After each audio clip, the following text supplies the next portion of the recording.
just realized I forgot about my jingle bracelet for like the second year in a row. 1 second. So I bought this jingle bracelet last year at some point and I was like, oh, I'm totally gonna remember to wear this for Christmas, and I didn't. And now I feel sad because now we're in the middle of January and I forgot to wear it. But I remember to wear it for this video. It is fate, obviously, and now I am a reindeer because I have the reindeer horns and then I have bells. Don't reindeer have like bells? Like harness bells? Hi people, welcome to, I cannot leave this on this whole video. It's gonna be so loud. I remember why I forgot it. It's a little bit too loud to wear in videos. Welcome to my December wrap up. You might be thinking, Rosemary, it is the middle of December, January. Why are you doing this now? I got depressed a little bit and I didn't film things. So now we're filming it because I didn't want to just like not film it because I do enjoy filming these. So here we are. Here's my page for December. I don't love it. I really don't. I was just trying to finish my journal and I did the presents. It just feels like kind of empty to me. I think it needed like a couple of small presents instead of like 3 really big ones, but whatever, it's okay. It's done. That's what matters. So in December, I ended up reading a total of 10 books for a yearly total of 204 books read. A lot of those are audiobooks that I've listened to while I am at work. So about half of them, I think it was 40% was audio, 40% physical, and then like a rogue 10% was, or 20 something was ebooks. So this month I didn't read any rereads, which is kind of crazy. I don't think there's been any month besides this one this year that I've done no rereads. So I read 10 books and out of that I only had 1 5-star. So I didn't have a fantastic reading month, but I did have a fun reading month. So the first book that I read in December was A Gingerbread Romance by Lacey Baker.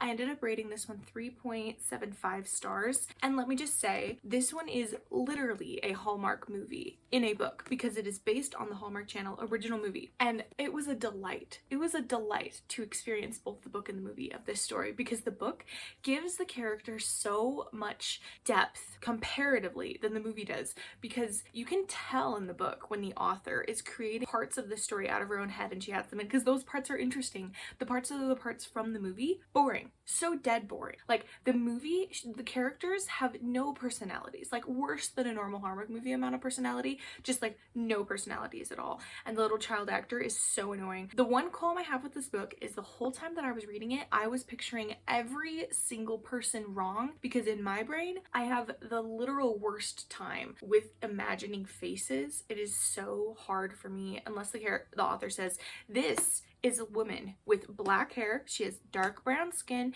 and she has eyes this color, and she's about this tall. I will picture the wrong person. There's been characters when I think the author says they have red hair, and I've imagined them with just black hair.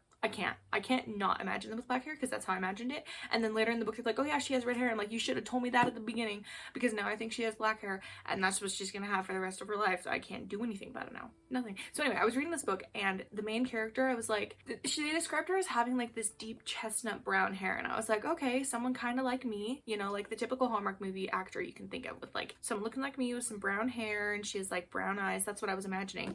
And then it was like, and then the little girl, she was this cute little girl. And so I was immediately imagining like, what's the girl who did all of the child actor parts in like Hallmark movies? She was just this little kid and she did all the actors. She had these giant big eyes and she kind of looks like me. I think I'm sensing a pattern here. And then we get to the guy and then I was imagining just like honestly a dude that looked like me. And then they kept on as the book went on describing them more, and then it was like, and the little girl with her frizzy curly brown hair and poofs, and I was like, poofs is not a way that, you know, my hair does. Is this a little black girl?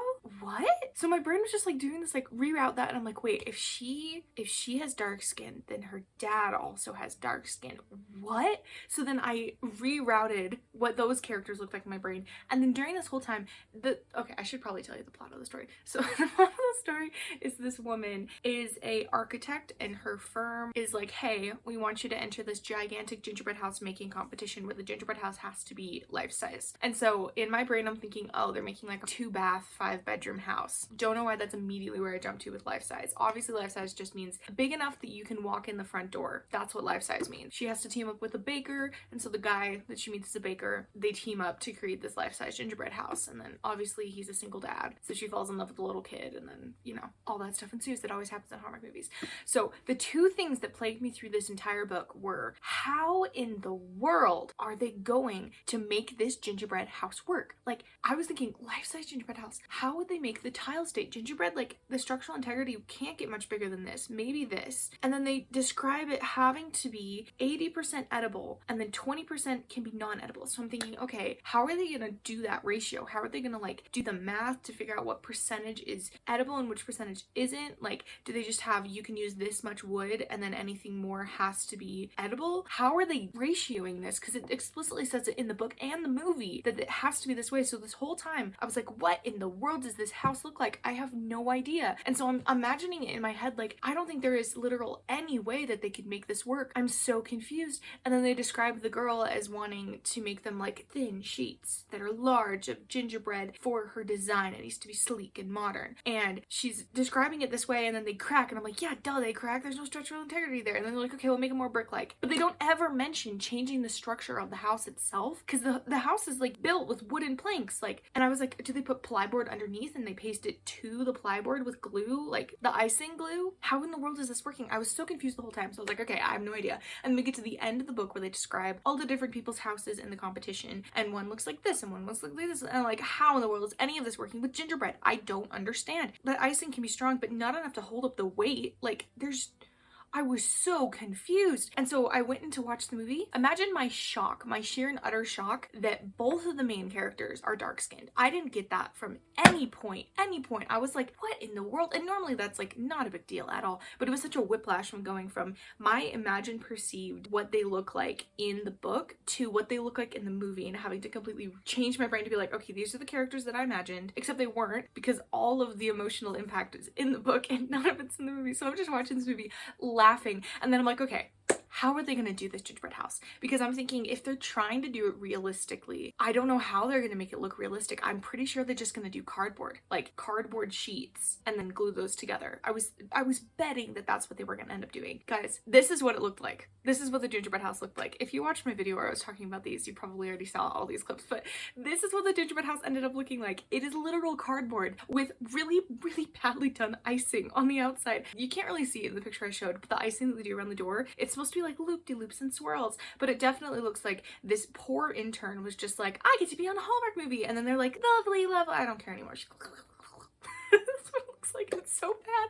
So I was watching all these clips with all this stuff in it. I was laughing like almost to the point of tears with just how bad it looked.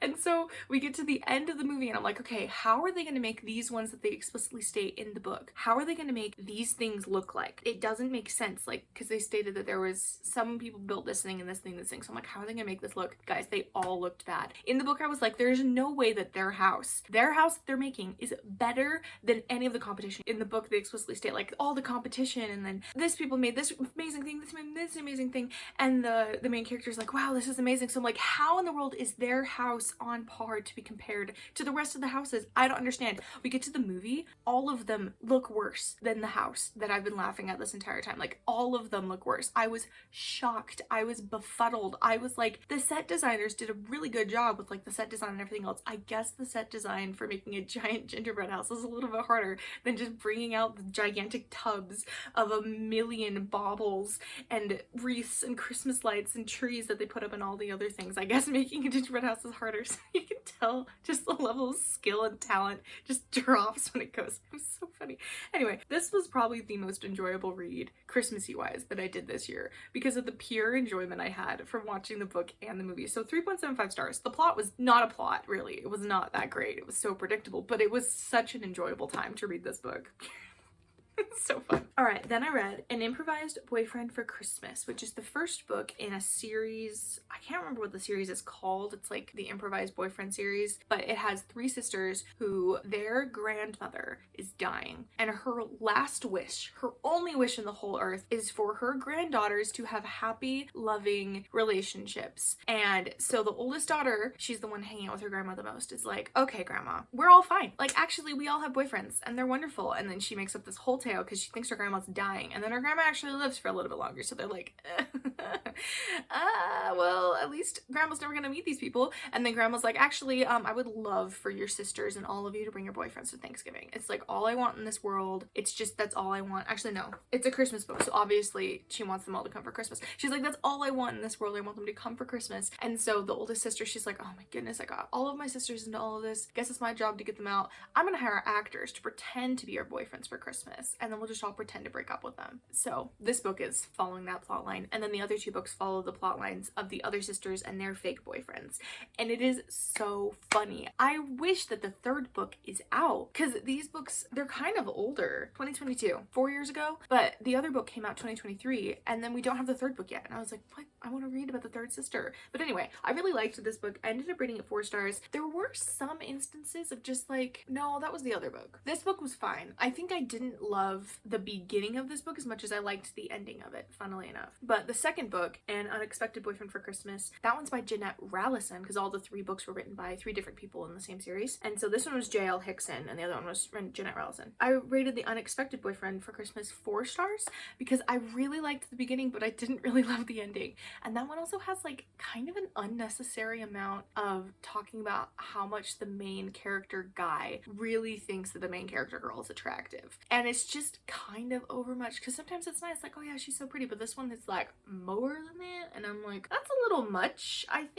Don't think we need to mention this stuff as much as we're mentioning it, especially in like what's supposed to be a clean romance. And so I liked that one. I really liked Jeanette Rallison's writing like quite a lot, so I was pleasantly surprised to discover that she had written a book in the series and it was on Kindle Unlimited and I could read it. So I ended up reading both of these. I think it was like back to back on the same day, so they kind of blend together in my brain. So they're both 4 stars because of the reason of the blending together in my brain, but I liked them both. They were both very good. I recommend them, and if the last book ever comes out, I will read that one happily. The next book that I read this month was Christmas with Anne and Other Holiday Stories by L.M. Montgomery. I rated this one a 5 stars because L.M. Montgomery, 5 stars peak. This was like what I wanted to read this year. I was reading all these like rom-com-y, Christmassy kind of things, and I just really wanted a short story collection that are pretty much all the same, and they're cute and I like them. That's really all I wanted. Christmas with Anne and Other Holiday Stories is a book that I've been trying to get my hands on because as far as I knew, it was an offshoot of the Anne of Green Gables series where you get to see another Christmas with Anne in this book. And so I was trying to get my hands on it. I was trying to like buy it online, and it was all expensive because apparently like there aren't a lot of copies published with it. So I was like, I don't know if I want to just like buy it straight out. And so I was trying to find it. It wasn't on any it was on Libby. I couldn't find it that way.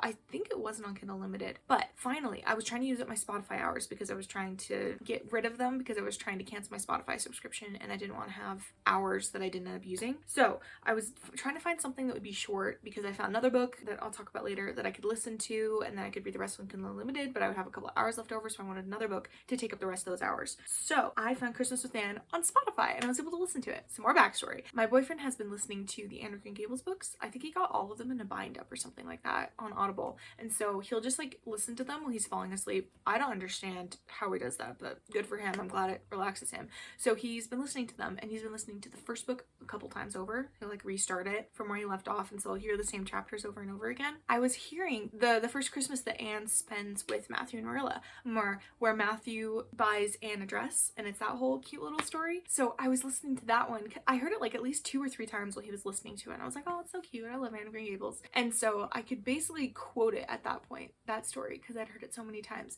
And it starts off with Matthew discovers puff sleeves or something like that. So I open up Christmas with Anne and Other Holiday Stories, and I'm on my way to work, and I open it up and play it, and the first thing I hear is Matthew discovers puff sleeves, and I start laughing. This book I've been trying to get my hands on because I want this exclusive Anne of Green Gables story that I haven't been able to read. It's just a chapter from the book. Like, I'm so glad I didn't buy it. But the rest of the other short stories in the book were really cute, and I liked them a lot. I did enjoy the book overall, but it was just so funny. It's this thing I could have had all along, and I didn't know. Alright, the next book that I listened to use up my Spotify listening hours was Assistant to the Villain by Hannah Nicole. I think it's Marer? I don't exactly know how to say that. I think it might be Irish. And I ended up rating that one 4.5 stars because the first book, I really did like it. But just give a little thing here. There is so much swearing in this book. I didn't end up continuing the series because there was just so much swearing in this book. I did not enjoy that at all. I'm not a person that loves swearing in books, and it also has a lot of lust in this book. It's billed as a clean book, but clean has very different definitions, and this one has a ton of thinking about sex. like a lot of it, but none of it actually happens on screen. Apparently in the later books, I think it gets almost there, but not quite. And I don't know if it's technically clean in the later books because it doesn't show it, but it definitely talks about it. So just putting that out there. If you were thinking about reading the series, that's just all the stuff that I know is in it. But I didn't end up liking the premise quite a lot. So it follows a girl who lives in this like fantasy world era kind of a thing where you have the magic and the fairy tales, but they also have some modern things. So they have like offices and assistants, and people have to do the bills and the paperwork, and there's a lot of like modern day things that they know about and a lot of things that like aren't modern day. So it's kind of like a mashup between an old fairy tale and that. The easiest thing I can use to describe the world too is the Ella Enchanted movie, how they have like some modern day things, but it's still in a fairy tale world. That's kind of the vibes that I got from it. And it has that kind of like silly, goofy, not really taking itself too seriously kind of a vibe to it. And I did end up enjoying the world. It was really interesting. I liked the plot building she was doing to set up for things. I liked our main character kind of. The one thing I just kind of couldn't get over, and why ultimately the reason why I decided not to continue the series, was the fact that she's the assistant to the villain. So it follows the villain doing very villainous things. He's a literal villain. He kills people and does bad things. And I just did not like that. I don't like villain origin stories. I don't like that sort of a thing. I don't like rooting for people I think are doing bad things. So it was a very, very interesting story. I liked it. I can understand why it's super popular, but it's definitely not for me. Then I read The Enchanted Sonata by Heather Dixon Walwork, and I ended up rating this one 4.75 stars. It was so lovely. Heather Dixon, I don't know if she like got married or changed her last name or something, but her other books have been penned under Heather Dixon. So I've read 2 other books by Heather Dixon, which were Entwined and Illusionarium. I need to reread Illusionarium. I really liked that one, but I only ever read it once. So I have like these vague ideas of it, and I just don't know exactly what it is. But I really like her other 2 books, like quite a lot. They're some of my favorite books. And so I really wanted to get my hands on her other book, which she only has 3. And the third one was The Enchanted Sonata. So I was trying to find it. It wasn't at my library. It wasn't on Libby. I couldn't like get it anywhere. And so I found it on Kindle Unlimited. I started reading it, I think it was like October or September, and I quickly realized that it was a Nutcracker retelling. So I was like, oh wait, no, I need to wait till December and read this around Christmas time for the Nutcracker, obviously. So I started reading it. It was so cute. I really liked it. I love her world building. This follows kind of, I guess Nutcracker retelling kind of tells you what it is, but it follows a girl who's a fantastic pianist, and she's about to do this fantastic concert, and the night before the concert she gets gifted this box under the tree that no one knows what it's for. Everyone says they can open, I think her mom said they can open 1 gift before Christmas, and so that's the one she pulls out. Or are they opening their gifts the day before Christmas? I can't remember, but she pulls out the box, and inside is this Nutcracker, and inside is this storybook, and as she reads it, she reads the tale of what has happened in the Nutcracker's world up till then, and then at the end of it she gets sucked into the world and she has to like help deal with all the stuff going on and the rats and all that stuff. And I loved the world building she did. It was so good. I could picture myself in that world so well, which is hard for someone who has anosmia. What is the word when you can't picture things in your brain really well? I have blurry images in my brain. I can't like crisply see things, so things have to be very well described, kind of subtly almost, for me to be able to understand it and see it in my brain. And it was done perfectly. Her writing just speaks to me so well. So I really, really enjoyed this one. The love story was so cute, and I really hope she writes more books, because every time she writes something, it speaks to me, and I love her books. But it was 4.75 stars because I think if I read it when I was a little bit younger, it would have probably gone into my soul a little bit deeper. Maybe on a reread it would go up, but I loved it. All right, the next book that I read was Cross Country Christmas by Lori L.C. Lewis. I ended up rating this one 3 stars because it was such a dumb story, but as I wrote right here, but it had good vibes. So it was fine. There was a lot of things about this book that I thought were just plain dumb, and the main characters made such obnoxious decisions, but it was one of those books that you read around Christmas because it has Christmas in the title, and so you're like, sure, whatever, I'll read this Christmas book. And it was so funny. I honestly enjoyed reading this so very much, and I am never gonna keep this copy of this book, but it was fun to read for sure. Sorry, my phone timer went off for my laundry, and then I stupidly took my phone out, so now my angle's different. But anyway, so this book follows a girl named Cece who's offered a job to drive a Tesla across the country to get to another place, but along the way she ends up crashing the car into the fence of a very handsome rancher, and the rancher kind of like helps her out to get the car fixed and that sort of a thing. And let me just say, the plot goes directions, and it was dumb and stupid, but it was good vibes. and I enjoyed it around Christmas time. All right, this next book, I actually do not own the physical copy of it anymore because I ended up giving it to someone for Christmas, but I ended up reading 29 Gifts by Cami Walker. This is a book that's been on my physical TBR for quite a while actually, because I got it for Christmas a year or two ago, and then I didn't end up reading that Christmas, so I ended up reading it this Christmas. And it didn't end up being a Christmas book. I thought it might not be based on the title, but it was called 29 Gifts, so I thought, gifts, Christmas time, sure. And it followed a lady, I didn't give this one a rating because it was a nonfiction about someone's real true life, and I didn't end up loving it, so it kind of felt wrong rating how I felt about someone's own life, so I just didn't give it a rating. But I thought it was really interesting the way that like it talked about her life. It followed a woman who has MS, which is a muscular and neural disease that slowly makes your muscles stop working, and it follows her grief and depression and this 29 gifts, giving a gift every day for 29 days, and how that kind of changed her life and her outlook on the world. And it was a good moral, but it had a lot of like weird stuff in it, kind of just out of the blue. And in my review of this book, I ended up saying it felt kind of like a series of blog posts that didn't really connect together a lot, because I think it really was just a series of blog posts, because she says later in the book that she ended up writing a blog for like the last half of it. And so the first half of it definitely didn't feel like blog posts, but the second half did. So I think that's kind of what happened, was she had the first half that wasn't and the second half that was blog posts. And it was just interesting because she also didn't really believe in a religion, which is not a bad thing, but the way that it was presented was like her not having a religion saved her almost. It was bizarre. It was hard for me to read because I do have a very firm faith in a religion, and I do think it's important sometimes to read things that are out of your comfort zone, and this was definitely something out of my comfort zone, but it was so weird. The reason I ended up giving it to someone for Christmas was the fact that as I was reading it, I kept thinking about someone in my life who was going through some similar things to her, so I was like, I keep thinking about it, I keep feeling like I should, so I ended up giving it to her, so I hope she might get something out of it. I mean, the main point that you get out of the book is just the fact that giving things to people makes you feel better inside, because when you give things to people, you become happier, and that's just like a common thing. The one thing I thought was interesting that I kind of did take from this book was the fact that giving gifts is just as important as receiving gifts. So receiving with grace is also something you have to learn how to do. And so I was like, oh, that's true. You do need to learn how to do that. So I've been working on that. So I guess it wasn't a pointless read, but it definitely was a frustrating read. The next book that I read was Holiday Romance by Catherine Walsh, and I ended up rating this one 3.75 stars. It had a lot of swearing in it, and it did have sex in it. The reason why I ended up reading it was because it was really widely circulated this year. I think a lot of people were reading it. There were a lot of people who were saying like, oh, it's such a good book, and so I was like, oh, it's on Kindle Unlimited. I want a book to read. Why not? And I really deeply enjoyed the first bit of it. I really liked the lead up into their relationship. I thought it was expertly done. This author, I think, has written a lot of other things, so she has a lot of experience with it, and it just was written so well. I liked seeing glimpses into our main characters' minds. The reason I stopped liking it as much, 3.75 stars, is because I think the ending just kind of like dropped off for me a little bit, where it just wasn't as entrancing towards the end, I guess. And it felt like the main character guy was doing a lot more work than the main character girl.